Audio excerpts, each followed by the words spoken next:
우리 인생의 만남이 참 중요합니다.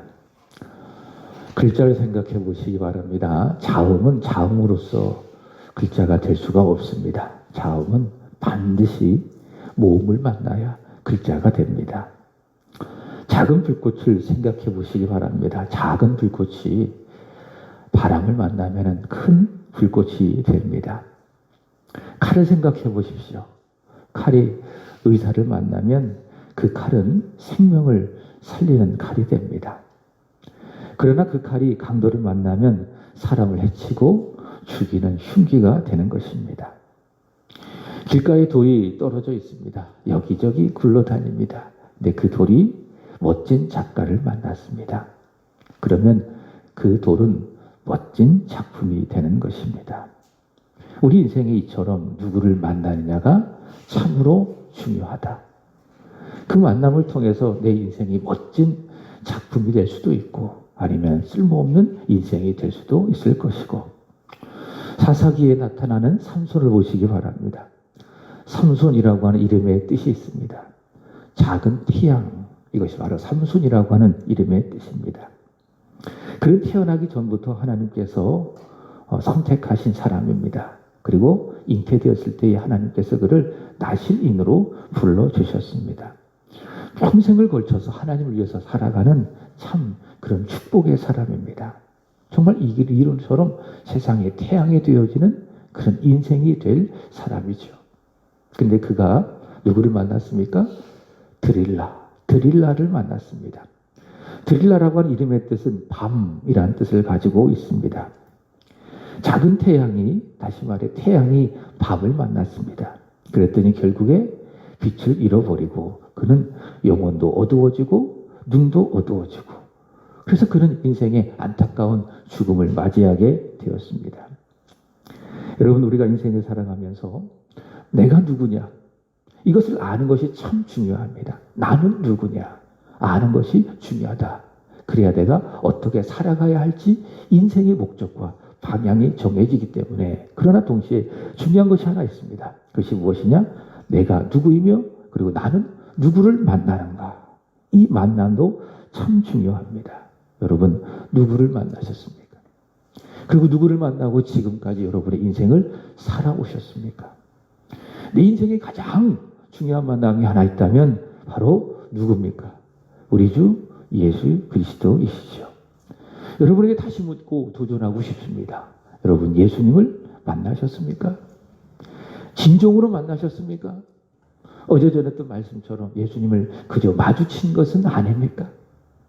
여러분, 예수님을 만나게 되기를 주님의 이름으로 축복합니다. 길가에 굴러다니는 그 흔한 돌도 멋진 작가를 만나면 아주 멋진 작품이 되는 것처럼, 여러분, 우리가 우리 인생 가운데에 예수를 만나면, 그리고 그분을 또 만나면 저와 여러분 하나님 보시기에 두고도 아까운 멋진 작품이 될 줄로 믿습니다. 이 예수님을 만나는 만남은 어제 내가 예수님을 만났다고 끝나는 것이 아닙니다. 내가 처음 주님을 만났던 그 순간 나는 예수님을 만났어, 그렇게 고백했잖아요. 그 만남이 그 만남으로 끝나는 것이 아니라는 거예요. 그 만남이 계속되어져야 합니다. 어제 만났다고 해서 그 만남이 끝나는 것인가? 그렇지 않다. 어제도 만났다면 오늘도 만나야 할 것이고 내일도 만나야 될 것이고, 사랑하는 두 남녀가 만났습니다. 그리고 뜨겁게 사랑을 시작합니다. 그 만남은 한 번 만남입니까? 아니지요. 지속되는 만남, 계속되어지는 만남이 되어야 하듯이 내가 예수를 만났다면 한 번 만남으로 끝나는 것이 아니라 계속되어져야 한다. 우리는 드려지는 예배를 통해서 예수를 만나야 할 것이고, 듣는 하나님의 말씀을 통해서 예수를 만나야 할 것이고, 그리고 함께 기도하는 기도를 통해서, 그리고 함께 부르는 찬양을 통해서 이것을 통로 삼아 예수를 만나야 할 것이고, 그리고 내가 살아가고 있는 아주 치열한 삶의 현장 속에서도 예수를 구하고 예수를 만나야 할 것이고, 학생이라면 공부하는 그 학교의 현장에서 예수를 만나야 할 것이고, 일하는 직장인이라면 치열하게 일을 하는 그 직장 일터에서 예수를 만나야 할 것이고, 내가 있는 모든 것이 다 어떤 곳입니까? 예수를 만나는 축복의 장소이다. 특별히 여러분 이 새벽에 주님 만나기를 간절히 기도하시기를 주의 이름으로 축복합니다. 주님 누구를 만나 주십니까? 나를 사모하는 바로 그 사람을 내가 만나 주시겠다. 주님 말씀하지 않으셨습니까? 기도하면서 주님 나 만나 주세요. 나에게 다가와 주세요. 그 기도를 드리세요. 주님이 기뻐하십니다. 그리고 기도한 대로 여러분에게 다가오십니다. 그리고 여러분을 만나 주십니다. 그리고 더 나아가 기도하십시오. 하나님, 내 가정이 예수를 만나게 하여 주옵소서. 믿지 아니하는 내 부모님들, 내 아내, 내 남편, 내 가족들 다 예수를 만나게 하여 주옵소서. 여러분 그렇게 기도하는 이 새벽, 특별히 사순절 특별 새벽 기도회가 되기를 주 예수 그리스도의 이름으로 축복을 드립니다. 그래서 여러분 간절히 기도해야 돼요. 내 가정이 예수를 만나게 하여 주옵소서. 내가 예수를 만날 뿐만이 아니라 믿지 아니하는 내 가족들도 다 예수를 만나게 하여 주옵소서. 그 기도가 이 사순절에 간절히 주님 앞에 드려지기를 축복합니다. 그러면 앞서 기도하신 우리 권사님처럼 가장 적당한 날에 가장 좋은 곳으로 반드시 주께서 응답하여 주실 줄로 믿습니다. 오늘 예수님을 만난 세 번째 사람이 있습니다. 첫 번째 누구였습니까? 세례 요한이지요. 좁은 길을 걸어간 세례 요한. 예수를 만난 큰 기쁨, 충만한 기쁨으로 좁은 길을 걸어간 세례 요한. 두 번째 누굽니까? 실패의 현장에서 주님을 만난 예수님의 수제자 사도 베드로. 그가 고백했죠. 나는 죄인이로소이다. 오늘 세 번째 만난 사람 누굽니까? 요한이죠. 세례 요한이 아니라 사도 요한이죠. 자, 이 사도 요한은 우레의 아들에서 주님을 만남으로 말미암아 사랑의 사도가 되었다. 여러분 사도 요한 하면은 제일 먼저 떠오르는 생각은 이겁니다. 사랑의 사도. 그렇습니다. 사도 요한이 에베소에서 이 목회를 할 때에 그는 사랑을 반복해서 강조했다고 하죠. 목사님들마다 배운 신학이 있고요. 그리고 가진 신앙이 있기 때문에 전할 때에 강조하는 그런 메시지가 있습니다. 뭐 지금도 목회를 하고 계시지만은 그 선한 목자교회에 유기성 목사님이라는 분이 있습니다. 이 감리교회 목사님이신데요. 이분이 강조하는 것은 하나예요. 나는 죽고 예수로 사는 사람. 이것이 바로 이분이 강조하는 특별히 메시지 중에 하나예요. 사도 요한이 강조했던 것은 무엇이냐? 사랑입니다. 사랑을 반복해서 강조했다고 하죠. 이렇게 나이가 많이 들어가지고 성도들에게 아주 나지막한 목소리로 여러분 예수께서 십자가에서 자신을 주시기까지 우리를 사랑하셨습니다. 우리도 서로 사랑해야 됩니다. 우리 사랑합시다. 이 말씀을 반복해서 계속 했다고 합니다. 그럼 그 말씀을 듣는 성도들이 어제 들었던 말씀이지만 오늘 또 들으니 새로운 은혜로 마음속에 다가오게 되어지고 귀가 열리고 마음에 큰 울림이 있고 눈에서 막 눈물이 나고 그렇죠? 사도 요한이 그런 사람이었어요. 사도 요한은 처음부터 끝까지 사랑을 강조했던 사람. 그래서 마음이 참 따뜻하고 온유한 사람으로 생각이 됩니다. 맞습니다. 그러나 그가 처음부터 그런 사람은 아니었다. 처음부터 그런 성격은 아니었다라는 겁니다. 마가복음 3장의 말씀에 보면 예수님께서 자신이 원하는 사람들을 불러주셨습니다. 총 12를 불러주셨습니다. 근데 그 중에 유독 별명을 붙여준 사람이 있습니다. 자, 누굴까요? 오늘 말씀에 나오는 요한이죠. 유독 별명을 붙여준 사람이다. 왜냐하면은 딱 예수님께서 보니까는 성격이 그렇게 보이는 거죠. 그래가지고 딱 보자마자 별명을 붙여줬어요. 자, 누구인가 하면 요한 볼까요? 마가복음 3장 17절 보겠습니다. 시작. 또 세베대의 아들 야고보와 야고보의 형제 요한이니 이들에게는 보아너게 곧 우레의 아들이란 이름을 더하셨고, 자, 우레의 아들 보아너게 우레의 아들이란 이름을 예수님께서 더하셨다. 요한에게는 우레의 아들이란 이름을 더하셨다. 자, 우레가 무엇일까요? 우레는 천둥입니다. 또는 번개입니다. 천둥을 의미합니다. 자, 주님께서 이 요한을 보실 때에 성격이 어떻게 보였습니까? 천둥과 같은 성격. 아주 천둥과 같고 불과 같은 그런 성격을 가지고 있는 사람이기 때문에 그에게는 우레의 아들이라고 하는 이름, 별명을 더하신 것이죠. 어제 우리가 살폈던 베드로는요, 그 성격이요, 아주 다혈질입니다. 성격이 왔다 갔다 이런 다혈질적인 성격을 가지고 있습니다. 부락부락하고. 그죠? 그에 만만하지 않게 요한도 어떤 성격을 갖고 있느냐? 우레와 같은 성격, 천둥과 같은 성격, 아주 불과 같은 성격을 가진 사람이 누구냐? 바로 요한입니다. 그래서 이 머리보다는 이 감정이 우선적인 사람이에요. 그래서 이성보다는 늘 감정이 앞서고, 그래서 무슨 일로 막 화가 나잖아요. 근데 그런 사람이 있어 얼굴 막 빨개지고, 막 코에서 막 콧김이 막 나오게 되죠. 제가 여기에서 목회할 때에 그 목회하셨던 담임 목사님이 그런 성격이었어요. 예를 든다면 이렇게 예배 인도하다가 뭐 제가 부목사였으니까 마음에 안 들잖아요. 그럼 바로 그 자리에서 얼굴이 부락부락 막 빨개지고 인사 팍 쓰고 코에서 콧등이 막 나오고 그런 성격을 가지고 있었어요. 정말 불과 같은 그런 성격을 가지고 있었습니다. 그래서 제가 참 힘들었어요. 그래서 제가 그때 속병이 났어요. 얼마나 그 담임 목사님 때문에 힘들었는지. 요한이 그런 성격입니다.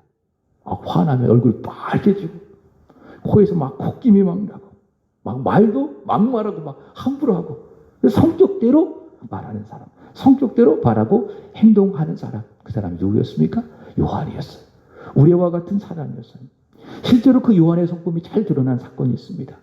누가복음 9장의 말씀에 보면 예수님께서 갈릴리에서 예루살렘으로 올라가야 되는데 반드시 사마리아 지방을 통과해야 됩니다. 그래서 예수님께서 이 사마리아 지방에서 거하시다가 예루살렘으로 올라가려고 해서 제자들을 통해서 사마리아 지방에 거처를 하나 구하려고 했습니다. 근데 사마리아 사람들이 유대인들에 대한 감정이 별로 좋지 않거든요.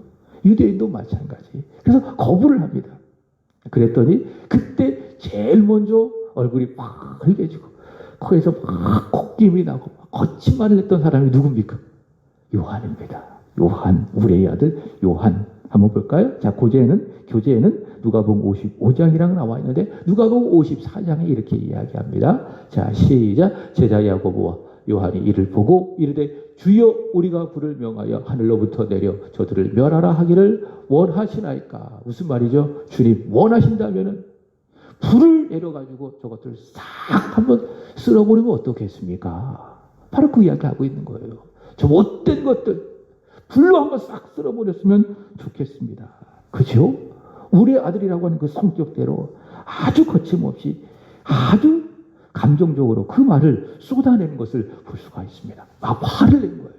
화를 내고 막 성격대로 막 얼굴 부락부락하고. 자, 이때에 나타난 주님의 반응입니다. 자, 9장 55절 이렇게 이야기하셨습니다. 시작. 예수께서 돌보시며 꾸짖으시고 어떻게 하셨습니까? 막 화를 내니까 뭐 어떻게 하셨어요? 가만히 있어. 뭐 하셨다? 꾸짖으셨다. 이렇게 말씀하고 있습니다. 여러분 여기서 꾸짖으셨다라고 한 단어는요. 어떤 때 많이 쓰였는지 제가 찾아봤어요. 어떤 때 많이 쓰였는가 하면은 이겁니다. 예수께서 귀신을 쫓아냈을 때에 그때 귀신을 뭐 하시고? 꾸짖으시고 그때 썼던 단어를 똑같이 여기서 쓰고 있어요. 원어로 보면. 무슨 말씀인가 하면은 예수님께서는 귀신이 역사할 때처럼 요한이 이렇게 막 불같이 성을 내고 화를 내고 막 막말을 할 때 그때 뭐 하신 거예요? 그때 마치 귀신을 꾸짖으시는 것처럼 예수님께서 꾸짖으시는 것입니다. 여러분요, 우리는요, 성격대로 살아서 안 됩니다. 저 때는 성격대로 살 때가 있어요. 때로는 뭐 화도 날 때도 있고, 막 감정대로 날 때가 있고. 그죠? 성격대로 살아서는 안 돼요. 성격대로 말하고, 성격대로 행동해서는 안 돼요. 그죠? 요한처럼. 그죠? 성격대로 화가 난다고 화나고, 막말하고. 그러면 어떻습니까? 주님이 싫어하셔. 주님이 책망하시고 막 꾸짖으시는 겁니다. 언제? 성격대로 화내고 노하고 막말하고 그럴 때에. 그래서 우리는 주일 말씀드린 것처럼 그런 불과 같은 성격이 있다면 어떻게 해야 됩니까? 십자가에 못 박아야 돼. 성령의 불로 다 태워줘야 합니다. 요한은요, 우리처럼 불같은 성격을 가진 사람입니다. 그러나 동시에 마가복음 10장 말씀에 보면 어떤 사람인가? 그와 함께 자리에 대한 욕심도 아주 많은 사람이었다는 것을 볼 수가 있습니다. 그런 예수님이 이스라엘의 장차 왕이 될 것임을 알고 예수님께서 와서 자리를 요청합니다. 한번 볼까요? 마가복음 10장 37절입니다. 시작. 여짜오되 주의 영광 중에서 우리를 하나는 주의 우편에 하나는 좌편에 앉게 하여 주옵소서. 불같은 성격이고 동시에 자리 하나 있었으면 좋겠다. 자리 욕심, 명예 욕심이 많았던 사람. 주님이 왕이 되실 것입니다. 그러면 저의 형 야고보는 우편에 앉게 하여 주시고 동생인 저는 어디에? 좌편에 앉게 하여 주옵소서. 자리에 대한 욕심을 가진 것을 볼 수가 있습니다. 자, 이런 요한인 거예요. 그래서 요한은 처음부터 이런 성격을 갖고 있는 사람이었는데 근데 그가 변했어요. 우리 아이가 변했어요. 그 말처럼 요한이 어떻게 됐다? 변했다. 우리 아들에서 사랑의 사도로 그가 변했다. 그 원인은 어디 있을까요? 그가 이런 사람이었는데 어떻게 이렇게 좋은 하나님의 사람으로 사랑의 사도로 변했을까요?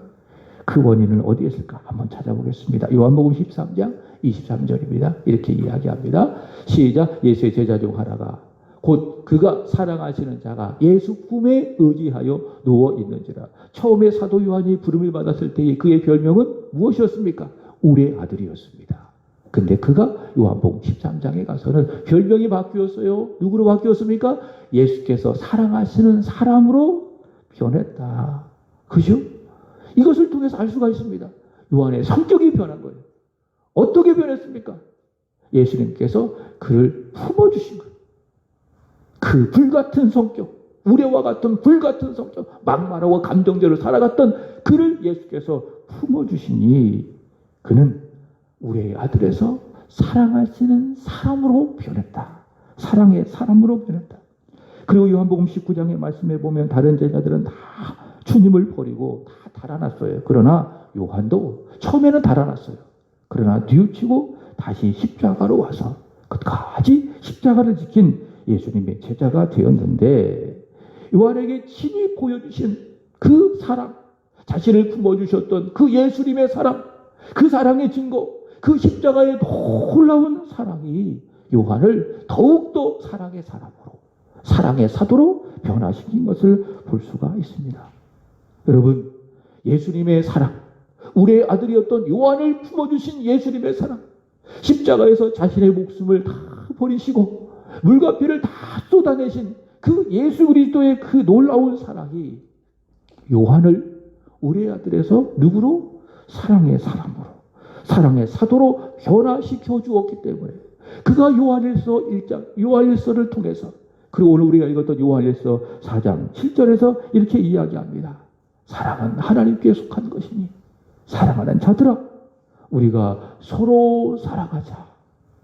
이 사도 요한의 외침은요, 공허한 외침이 아닙니다. 그저 습관적으로 사랑합니다, 축복합니다, 영혼 없는 외침이 아닙니다. 이 사랑 외침은 무엇입니까? 진심 어린 외침입니다. 진심으로 성도들을 사랑하고 성도들이 정말 하나님을 사랑하고 서로를 사랑하기를 말하는 영혼의 울림을 잊게 하는 정말 능력 있는 사랑의 외침. 바로 그것이 사도 요한의 메시지인 것입니다. 여러분, 요한은 예수님을 만났습니다. 자신을 품어주신 그 예수님을 만났습니다. 예수님의 품을 통해서 진정한 사랑을 만났습니다. 목격한 십자가를 통해서 예수님의 진정한 사랑을 만나게 되었습니다. 이거밖에 없습니다. 여러분, 다른 것이 답이 없습니다. 예수님을 만나야 합니다. 예수님의 품을 만나야 합니다. 예수님의 사랑을 만나야 합니다. 예수님의 십자가의 사랑을 만나야 합니다. 이것만이 불과 같은 우리의 성품을 바꾸는 놀라운 하나님의 축복이 될 줄로 믿습니다. 여러분, 매일매일 말씀을 통해서, 십자가를 통해서, 예배를 통해서 예수님의 품으로 들어가시기를 축복합니다. 그리고 예수님의 십자가의 사랑을 만나게 되기를 축복합니다. 예수님의 바로 그 사랑, 품에 안으시는 바로 그 사랑, 십자가의 바로 그 사랑이 저와 여러분을 변화시키는 하나님의 놀라운 교약, 양약이 될 줄로 믿습니다. 자, 오늘 보겠습니다. 사순절 36일차 페이지 9페이지입니다.